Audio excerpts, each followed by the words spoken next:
ومعانا ضيف جديد ومتميز طبعا كلكم عارفينه، هو بلوجر عموما، ملقب بشحات المترو. بقى يعرفكم نفسه. والله العظيم ما بشحت. لو ده هيطلع على التلفزيون والنبي قولي لي عشان اقول لامي تتفرج عليه. والله العظيم. ايه رايك في المهرجان والتنظيم النهارده؟ لا انا بصراحه يعني ده المهرجان الوحيد، يعني انا رحت ده تالت مهرجان احضره. يعني بصراحه التنظيم حاجه، يعني اول مره احضر مهرجان يكون فيه التنظيم ده يعني والمهرجان جميل قوي يعني. طيب لو في الموسم القادم، لو في حاجه عايز تقولها او نصيحه او تكون ايه؟ اتمنى ان يكون في عدد من النجوم الكبار، يكون في نجوم برضو، دي بتفرق برضو عشان يعرفوا ان انا شحات اشحت منهم. بس قولي ايه الشياكه دي؟ ايه؟ ايه الشياكه دي؟ لا ده شياكتك انت. لا لا لا لا لا، البيبي بلو عامل ايه رايك في المهرجان في اسماعيليه؟ تحب يكون في القاهره ولا في اسماعيليه؟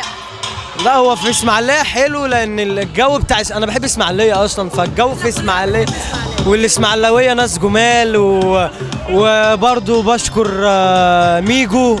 يعني انا بحبه، يعني انا بتعاملش. تقول له ايه كلمه لمستر محمد مجدي النهارده؟ تقول له ايه؟ انا احب اقول لمستر محمد مجدي ان شاء الله من نجاح لنجاح، وان شاء الله المهرجان اللي جاي يبقى اقوى واقوى، وان شاء الله يبقى في عدد اكبر من ده تاني، مع ان احنا مش عارفين نمشي، بس يبقى في عدد اكبر من ده تاني. تكريمك في المهرجان يعني لك ايه؟ تكريمك في المهرجان يعني لك ايه؟ يعني لان انا اتقدمت خطوه، كل دي خطوات ان قولي انا. بقى عن شغلك انت كبلوجر، ده كان حلم ولا هي جت معاك كده بصراحه؟ لا هو اصلا قبل ترند المترو ده، قبلها ب7 سنين انا كنت بمثل. ابتديت من مسرح المدرسه وكنت بلف على مكاتب كاستنج. انت تمثيل، فحوار الشحاته ده اللي جه كده بقى. تنصح اي حد عايز يخش كبلوجر بايه؟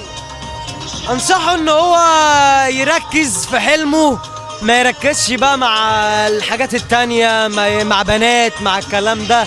يركز في حلمه، ما يركزش مع الانتقادات اللي هتجيله، لان هيتشتم كتير جدا. انا امي ربنا يكون في عونها، بس رغم كل ده انا مكمل، لان انا بقى يعني انت حابب ده وده طريق النجاح. طالما وصلت يعني لحاجه معينه هتوصل اكتر واكتر طالما في عندك استمرار.